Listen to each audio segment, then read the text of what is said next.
आज हम बात करेंगे कर्नल हार्लैंड सैंडर्स के बारे में, जो पूरी दुनिया में मशहूर है क्योंकि उनकी तस्वीर केंटकी फ्राइड चिकन यानी KFC फास्ट फूड चेन के लोगों में छपी हुई है। लेकिन बहुत कम लोग हैं जो उनकी दुखभरी और प्रेरणादायक जिंदगी के बारे में जानते हैं। आइए सुनते हैं कैसे हर मोड़ पर उनको सिर्फ रुकावटें और निराशा ही मिली। जब वो 6 साल के थे तब उनके पिताजी का देहांत हो गया और उनकी माताजी को एक फैक्ट्री में नौकरी मिली जहां उनको काफी घंटे काम करना पड़ता था। 6 साल की छोटी सी उम्र में जहां दूसरे बच्चे खेल कूद रहे थे, वहां सैंडर्स घर की साफ सफाई और अपने भाइयों के लिए खाना बना रहे थे। जब उनकी मां की सैलरी से गुजारा करना बहुत कठिन हो गया, तब 10 साल की उम्र में उन्होंने खेतों में मजदूर का काम किया। क्योंकि उनकी उम्र काफी कम थी, उनका मन काम में नहीं लगता था और इसलिए एक दिन खेतों के मालिक ने उनको नौकरी से निकाल दिया।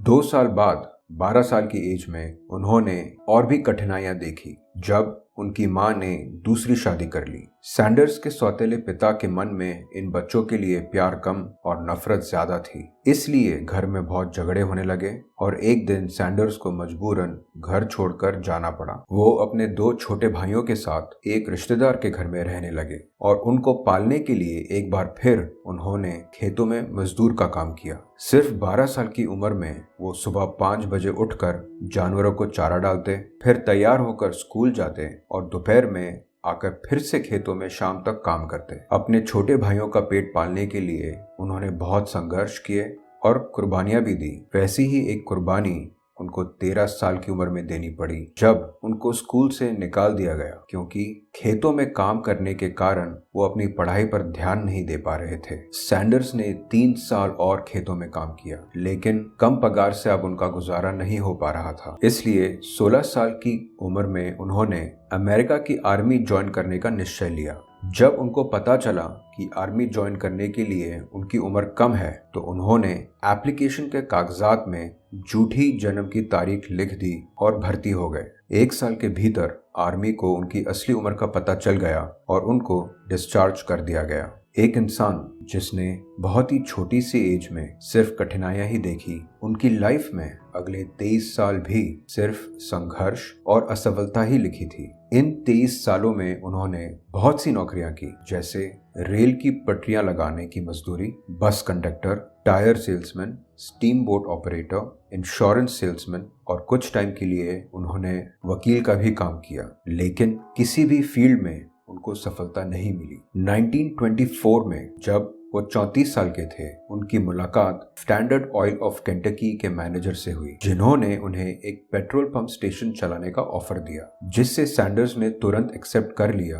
क्योंकि उनके पास कमाई का और कोई ऑप्शन नहीं था। शुरुआत में पेट्रोल स्टेशन की कमाई बहुत कम थी, लेकिन सैंडर्स हर आने वाले कस्टमर की खूब खातिरदारी करते थे। बहुत जल्द उनकी कस्टमर सर्विस और मेहमान नवाजी के इतने चर्चे होने लगे कि कस्टमर्स की लाइन लगने लगी और देखते ही देखते पेट्रोल स्टेशन की सेल दुगनी और तिगनी होने लगी। अब आप लिसनर्स सोच रहे होंगे कि बस अब तो सैंडर्स के बुरे दिन खत्म और अच्छे दिन शुरू। लेकिन सैंडर्स का अच्छा वक्त ज्यादा दिन तक नहीं रहा, क्योंकि 1929 में दुनिया का सबसे भयानक इकोनॉमिक डिप्रेशन आया, जिसने सैंडर्स के साथ साथ और भी करोड़ों लोगों को सड़क पर लाकर खड़ा कर दिया। सैंडर्स टूट चुके थे, उनके पास अब कमाई का कोई भी साधन नहीं था।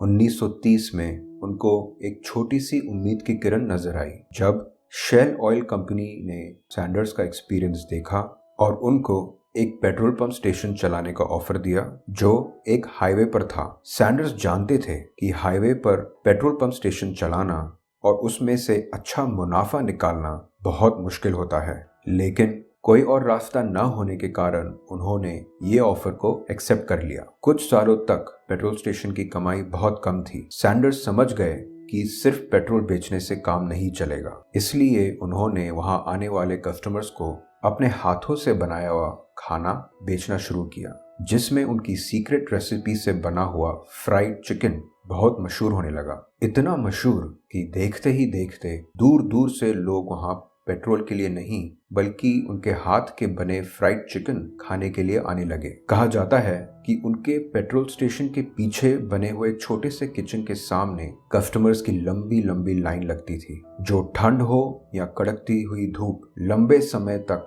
इंतजार करते, क्योंकि चिकन को पकने के लिए कम से कम आधा घंटा लगता था। इस डिमांड को देखकर 1940 में जब सैंडर्स 50 साल के थे, उन्होंने पेट्रोल स्टेशन के पास में ही एक रेस्टोरेंट खोल दिया, जिसमें वो एक वक्त पर 140 लोगों को सर्व कर सकते थे और चिकन को कढ़ाई में पकाने के बजाय प्रेशर कुकर में बनाना शुरू कर दिया, जिससे 30 मिनट के बजाय अब सिर्फ 8 मिनट में ही चिकन पक जाता था। उस रेस्टोरेंट का नाम था Harlan Sander court and cafe. इस बार सैंडर्स ने सोचा कि अब उनका अच्छा वक्त आ गया है, लेकिन कुछ ही सालों बाद उन पर एक और पहाड़ टूट पड़ा। 1941 में जब अमेरिका ने वर्ल्ड वॉर 2 को ज्वाइन किया, तब एक बार फिर पूरे देश पर इकोनॉमिक क्राइसिस के काले बादल छा गए।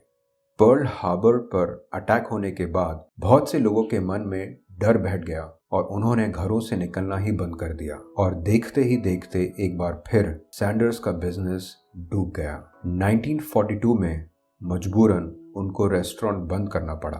52 इयर्स की उम्र में एक बार फिर उनके पास कमाई का कोई और जरिया नहीं था। जैसे तैसे उन्होंने 3 साल निकाल दिए और 1945 में जब वर्ल्ड वॉर 2 खत्म हुआ तो उन्होंने अपने अच्छे दोस्त के साथ पार्टनरशिप करके केंटकी के शहर जॉर्ज टाउन में फिर से हाईवे पर एक रेस्टोरेंट खोला। ये रेस्टोरेंट इतना पॉपुलर हो गया कि 1950 में एक बार फिर केंटकी के गवर्नर ने उनको कर्नल के खिताब से सम्मानित किया। 1955 में कर्नल सैंडर्स जब 65 साल के थे, उनको एक और बड़ा झटका लगा जब गवर्नमेंट ने एक नया हाईवे बनाया, जिसके कारण ट्रैफिक का रुख बदल गया और कस्टमर्स को रेस्टोरेंट तक पहुंचने में बहुत दिक्कत होने लगी। आखिरकार कस्टमर्स का आना इतना कम हो गया कि उनको अपना रेस्टोरेंट एक बार फिर बेचना पड़ा। कहते हैं कि अच्छे वक्त में उन्हें किसी ने तकरीबन $1,65,000 ऑफर किए थे रेस्टोरेंट खरीदने के लिए, लेकिन जब नए हाईवे ने बिजनेस खराब कर दिया तब उनको सिर्फ $75,000 में रेस्टोरेंट बेचना पड़ा। अब उनके पास गवर्नमेंट से प्रति महीने दिया हुआ $105 के सोशल सिक्योरिटी के अलावा और कोई भी इनकम का जरिया नहीं था। लेकिन कर्नल सैंडर्स वो हार नहीं माने। उन्हें एक नया आइडिया आया और उन्होंने डिसाइड किया कि वो उनके फ्राइड चिकन की रेसिपी को फ्रेंचाइजी करेंगे। और एक बार फिर 65 साल के कर्नल सैंडर्स ने कड़ी मेहनत की।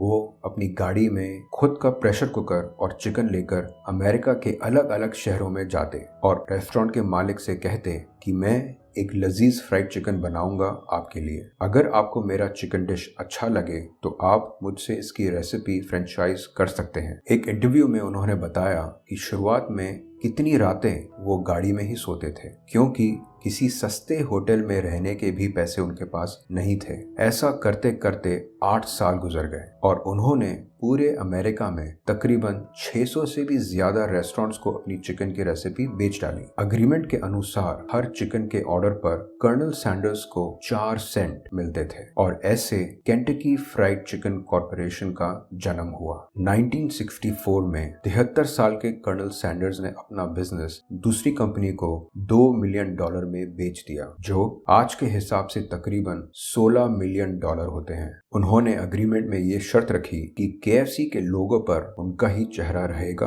और वो KFC के इकलौते ब्रांड एम्बेसडर रहेंगे, जिनके लिए उनको हर महीने $6,250 की पगार भी मिलेगी। सोचिए, एक 65 साल का बुजुर्ग जिसने 6 साल की उम्र से सिर्फ दुख और असफलता ही देखी है, इतनी बड़ी उम्र में भी उसको निराशा ही मिली जब उनका रेस्टोरेंट का बिजनेस खत्म हो गया। अगर आप या हम इनकी जगह होते तो क्या करते? जहां तक मेरा अनुमान है, हम ये सोचते हैं कि पूरी जिंदगी ऊपर वाले ने सिर्फ दुख और नाकामयाबी ही दिया है, तो आगे भी यही होने वाला है। बेहतर है कि मैं हार मान लेता हूँ और रिटायर हो जाता हूँ। लेकिन कर्नल सैंडर्स हार नहीं माने और इतनी ज्यादा उम्र में भी कई सालों तक शहर शहर भटकते रहे। इस दौरान 1000 बार से भी ज्यादा उनकी चिकन रेसिपी रिजेक्ट की गई। 73 इयर्स की एज में उनको सफलता मिली और वो करोड़पति बन गए। दोस्तों, कर्नल सैंडर्स से हमें ये सीखने को मिलता है कि किस्मत चाहे कितना भी आपको डराए, कितना भी आपको गिराए, आपको हार नहीं मानना है और उसी जज्बे के साथ फिर खड़े होकर अपनी सफलता के लिए लड़ना है। आज के लिए इतना ही। सुनने के लिए शुक्रिया।